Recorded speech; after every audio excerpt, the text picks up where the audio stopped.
வணக்கம் பாலமுருகன். ஈரோட்டில் இந்த டம்மி பீஸை இந்த சைமன் நிப்பாட்டினால இந்த இந்த லேடி என்ன சொல்லுச்சு கேட்டீங்கன்னா, நாம் தமிழர் உறவுகள் அனைவரும் பயங்கரமாக என்ன சொல்றது மிகப்பெரிய அளவுக்கு கூட்டத்தை கூட்டி நம்ம வேட்பு மனுவை தாக்கல் பண்ணுவோம்.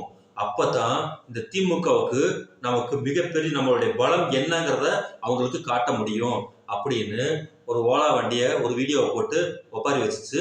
பின்னாடியே வந்துக்கிட்டு ஒரு சின்ன குழந்தைய பேச விட்டு இப்ப அதுவும் செருப்படி வாங்கக்கூடிய சூழ்நிலை இருக்கு. இந்த மாதிரி சூழ்நிலையில இன்னைக்கு வேட்பு மனு தாக்கல் பண்றதுக்கு வரக்கூடிய சூழ்நிலையில கூட்டத்துக்கு அனுமதி மறுக்கப்படவும் இன்னைக்கு அந்த டம்மி பீஸோட நிலைமை ஒரு நாய் அங்க சீந்தல அந்த லட்சணத்துல இது வேட்பு மனுவை தாக்கல் பண்ண போயிருக்கு. இன்னைக்கு என்னென்ன கூத்து நடந்திருக்கு அப்படிங்கிறத பாருங்க.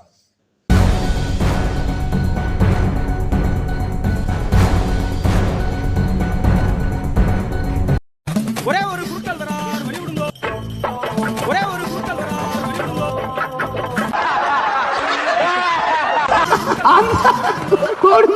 வர்றார் குருக்கள் வர்றாருன்னு அம்பி சொன்னோன்னே அட்லீஸ்ட் ஒரு 300 பேரான வருவான்னு நான் எதிர்பார்த்தேன். ஆனா நீங்க சிங்கிள் ஆளா வரல, அப்ப நியாயமா குரு வர்றாருன்னு தானே சொல்லணும். இந்த லாபிய தொடர்ச்சியாக தமிழ்நாட்டுல இந்த பிஜேபி அப்படிங்கிற கட்சி உருவான நாள்ல இருந்து RSS ஒரு கொள்கை கோட்பாடாவே செஞ்சுக்கிட்டு இருக்கு.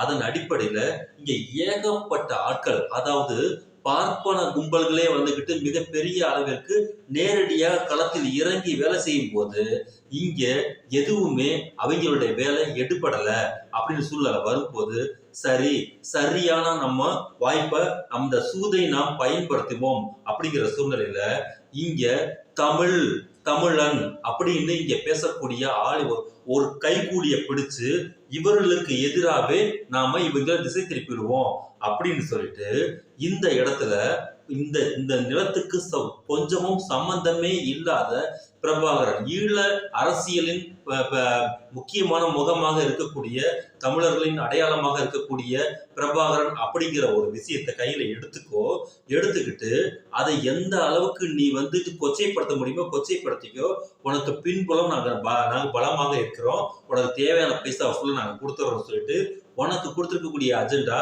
தமிழ்நாட்டுல தந்தை பெரியாரையும் கலைஞரையும் திமுக ஆட்சியும் கொச்சைப்படுத்துவது மட்டும்தான் உன்னுடைய வேலை அப்படின்னு சொல்லி RSS பிஜேபி இவனை உசி வைத்தி விடவும் இப்ப தொடர்ச்சியா மெதுவா பூனை மெதுவா அடுத்தடுத்த அடியை எடுத்து வைக்கிற மாதிரி அடியை எடுத்து வச்சு இன்னைக்கு மொத்தமா தமிழ்நாட்டுல பெரியாரை தொடவும்.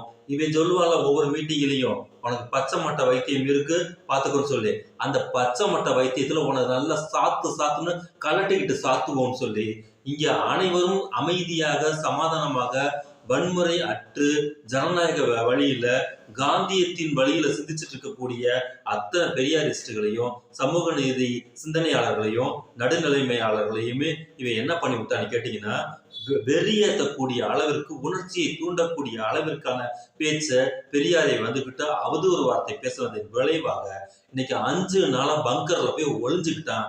எங்க போய் தொலைஞ்சானே தெரியல. ஏன்னா பெரியாரிய கூட்டமைப்புகள் அனைவருமே 22ஆம் தேதி உன்னோட வீட்டை நாங்க முற்றுகையிட போறோம், நீ துணிச்சல் திராணி உனக்கு ஏதாவது இருந்துச்சுன்னா உன் வீட்லயே இருறா அப்படின்னு சொல்லிட்டு இங்க எல்லாம் அறிவிப்பு கொடுக்கவும் அதை எந்த பங்கர்ல போய் ஒளிஞ்சானே தெரியல. இங்கே இந்த நாதாரி தனியா நின்றுகிட்டு போய் வேட்பு மனு தாக்கல் பண்ணிட்டு வரும்போது ஒரே காரி துப்புது. காரணம், இங்கே தந்தை பெரியாரை பகைத்து கொண்டு தந்தை பெரியாரின் கோட்பாடுகளுக்கு எதிராக தந்தை பெரியாரின் சமத்துவ சிந்தனைக்கு எதிராக இங்கே யாருமே அரசியல் பண்ண முடியாது அப்படிங்கிற நிலைமை யதார்த்தமா, அதாவது பெரியார் அப்படிங்கிற ஒரு விஷயம் பெரியாருடைய கொள்கை என புதுசா பெரியாருடைய கொள்கை அப்படின்னு பார்க்க வேண்டியதில்ல. பெரியாரே சொல்லியிருக்கிறாரு, இன்னைக்கு நமது கொள்கை புத்தரின் கொள்கை, உண்மையின் தத்துவம், அவ்வளவுதான் விஷயம். இதுக்கு நீங்க பெரியார் அப்படிங்கிற ஐடியாலஜி அடையாளத்தை கொடுத்தீங்கன்னா அந்த அடையாளத்தை மக்கள் பெண்கள் கொடுத்திருக்கிறாங்க தந்தை பெரியாருக்கு.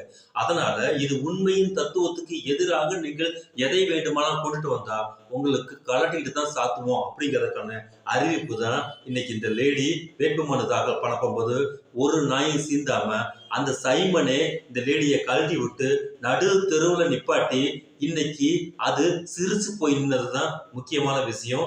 அதோடைய விளைவு தான் இனி வரக்கூடிய அந்த எலெக்ஷன் முடிவுல அறிவிக்கக்கூடிய வாக்குகளின் எண்ணிக்கையிலையும் தெரியும். சான்றோருக்கும் என்ன போன்றோருக்கும் வணக்கம். தோல்ல போட்டா துண்டு, இடுப்புல கட்டினா வேட்டி, உள்ள கட்டினா கோமனம், அவுத்து விட்டா அமனம். இதுதான் வாழ்க்கை. கொலாப்புட்டு செய்ய தெரியுமாடா உன் தலைவனுக்கு?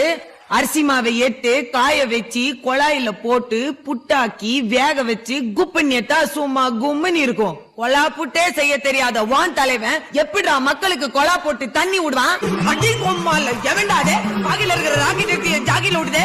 டேய் ஒழுங்கான ஆம்பளையா இருந்தா ஒண்டி கொண்டி வாங்குடா. உனக்கு மூஞ்சில மீசனா எனக்கு முழங்கால மீசடா. அச்சு நெஞ்சில இருக்கிற மஞ்சா டானிக்கெல்லாம் உறிஞ்சு எடுத்துருவேன்டா. பாடு பாக்குறீங்களா?